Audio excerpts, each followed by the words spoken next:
ወዴት መሄድ እንዳለብኝ አላቅም። ምን ማድረግ እንዳለብኝ አላቅም። እማውቀው አንድ ነገር ብቻ ነው፣ እሱም ኢየሱስን ነው። በቃ ጠራዋለሁ። አባ እባክህ እርዳኝ። ምን ማድረግ እንዳለብኝ፣ ወዴት መሄድ እንዳለብኝ አላቅም። የሪጀክሽን ማት እውነቴን ነው የምልሽ። በሄድኩበት ቦታ ሁሉ በቃ የጥላቻ አይነት በአይነት በየአይነቱ ልበልሽ። ልብስ መግዛት አልችልም፣ ሾፕ መሄድ አልችልም፣ ካፌ መዝናናት አልችልም። የቁም እስረኛ ሆንኩኝ ማለት ነው። በሄድኩበት በወጣሁበት ቦታ ሁሉ እንገልሻለን የተለመደ ነው። ምንድን ነው ያደረግኩት? ምን አደረግኩ? ኢየሱስን ከመውደድ ውጭ፣ ለኢየሱስ ልዘምር ከማለት ውጭ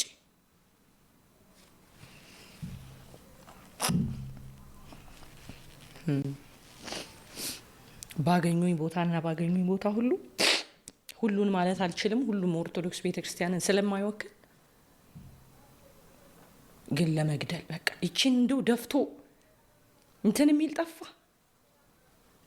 በጣም በቃ አይቼው ማላቀው ሪጀክሽን ማለት ነው። አስቢ እንግዲህ ከዛ ሁሉ ክብር ኢየሱስን በመምረጤ ኢየሱስን በመውደዴ አፕሪሺየት ሊያደርጉኝ ሲገባ ድንጋይ ነው የመጣው። ዘፋኝ እያለው ያልነበረ ድንጋይ ለኢየሱስ ተለየው፣ ኢየሱስን ወደድኩት ስል ግን ድንጋይ መጣ ማለት ነው። ግን አብሮኝ የነበረው ረዳቴ ግን ኢየሱስ እያሳመነ እኔም ደግሞ ለሱ ለመኖር እየቆረጥኩኝ ማለት ነው። ለምን አልሞት? ለምን አይዘከዝኩኝም? በቃ ለኔ ክብሬ ነው ኢየሱስ። እኔ ኢየሱስን ወደዋለሁ ለማለት አይደለም። እዛ ድረስ ጥርሴን ነክሼ ወደፊት ሄድኩ ማለት ነው። ሄድኩኝ። ለምን የፈለገ ነገር አይመጣም? ለምን አትገሉኝም? ኢየሱስማ ጌታ ነው።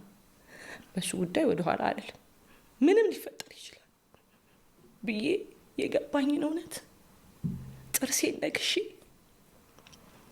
በከፍታም በዝቅታም ውስጥ ሁሉ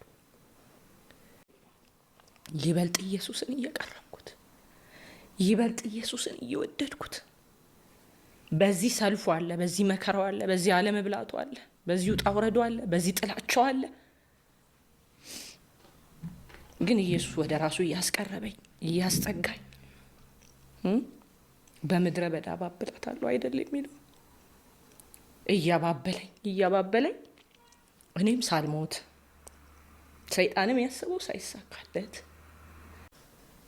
ገበያ መገብየት አልችል በገንዘቤ። እንግዲህ አስቢ የነበረ ጥላቻ ልነግርሽ አልችል እና ግን ይሄ ሁሉ ጥላቻ ወደ ኢየሱስ እያስጠጋኝ፣ ወደ ሀሳቡ እያስጠጋኝ፣ ወደ ፍቅሩ እያስጠጋኝ፣ ደግሞ የእውነት ብቸኛ እውነተኛ ወዳጅ ኢየሱስ ብቻ እንደሆነ እያሳየኝ፣ ምድረ በዳይ በሆነ ጊዜ ያ ሁሉ ያጨበጨበልኝ ሰው አልደረሰልኝም።